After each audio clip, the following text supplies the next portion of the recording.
అందరికీ నేను అమ్మ వాళ్ళ ఇంటికి వెళ్తున్నా అన్నాను కదా, వెళ్ళేలోపు 11 అయిపోయింది. మేమైతే తింటున్నాము. ఇంకా మేము తిన్నాక వాళ్ళకి తినిపించాలంటే చాలా ఇబ్బంది. మ్యాక్సిమం వాళ్ళే తింటారు, కానీ చాలా లేట్ అయిపోయి వచ్చాం కదా. ఇంకా వాళ్ళైతే వేస్తుంటే తినట్లేదనమాట. అందుకని చెప్పేసి ఇంకా మా మరదలు తినిపిస్తుంది.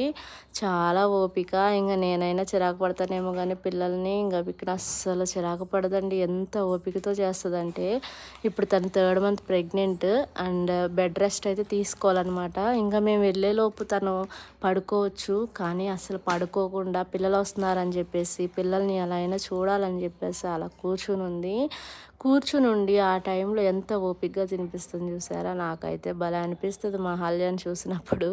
అసలు చాలా రేర్గా ఉంటారేమో ఇలాంటి అత్తలు, పిల్లల్ని ఇంత బాగా చూసుకునే అత్తలు. నేను లేకపోయినా సమ్మర్లో ఒక 15 డేస్ వాళ్ళ అత్త దగ్గర ఉన్నారు. మీకు ఇలాంటి మరదలు ఉందా, ఇంత హెల్ప్ చేసి ఇలా ఉండే